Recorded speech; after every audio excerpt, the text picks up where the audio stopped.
আজকে আমি চলে যাচ্ছি বিয়ে বাড়িতে। আমার আজকে দুটো ডবল বিয়ে বাড়ি। Welcome back to my channel. বলা হলো না বিয়ে বাড়ি অনুষ্ঠান।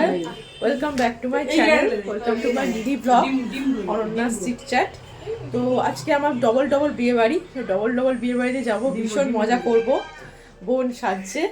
এই এই শাড়িটা কিনেছিলাম বিয়ে বাড়ি উপলক্ষে। কেমন লাগে সবাই জানিও। চলো যাওয়া যাক। দাদি যে আমাদের পুরো সুন্দর করে শাড়ি ড্রাপিং করে দিয়েছে, বোনকেও সাজিয়ে দিচ্ছে একটু একটু করে। ভালো লাগছে ও বোনকে। বোন একটু দেখা। বাহ, বোনকে খুব সুন্দর লাগছে, খুব সুন্দর লাগছে বোনকে। Hello everyone. তো এখন আমি চলে এসেছি নেহার বিয়েতে। খুব মজা করলাম, যতক্ষণ ছিলাম ততক্ষণ মজা করছিলাম ওর বিয়েতে। তো আমার পরিচিতজন সব ফটো তুলছিল, তারপর আমি ফটো তুললাম।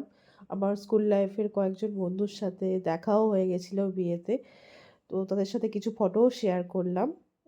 তো এরপর ওদের বাইরে যেখানে বিয়ের জায়গা, সাজানোর জায়গাটা দেখলাম খুব সুন্দর করে সাজানো হয়েছে।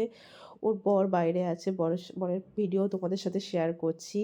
তো সব মিলিয়ে যেটুকু ছিলাম সেটুকু খুব ভালো করে মজা করে কাটিয়েছি। তারপরে চলে এলাম প্রতিষ্ঠার বিয়েতে, মানে আমাদের পাড়ার মেয়ের বিয়েতে। আমার স্কুল ফ্রেন্ড হয়, ক্লাসমেট হয়, প্লাস আমাদের পাড়ার মেয়ে।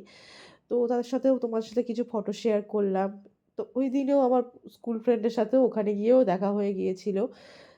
তো তারপরে আমরা হচ্ছে কি এনজয় করার পরে কিছুক্ষণ থাকার পরে আবার ব্যাক করেছিলাম ট্রেনে করে। তো সব মিলিয়ে দিনটা খুব ভালোই লাগলো, কারণ পাড়ার লোক, চেনা পরিচিত বন্ধু সবার সাথে পরিচয় হয়ে আবার দেখা হয়ে, তো সব মিলিয়ে দিনটা আমার দারুণ কাটলো।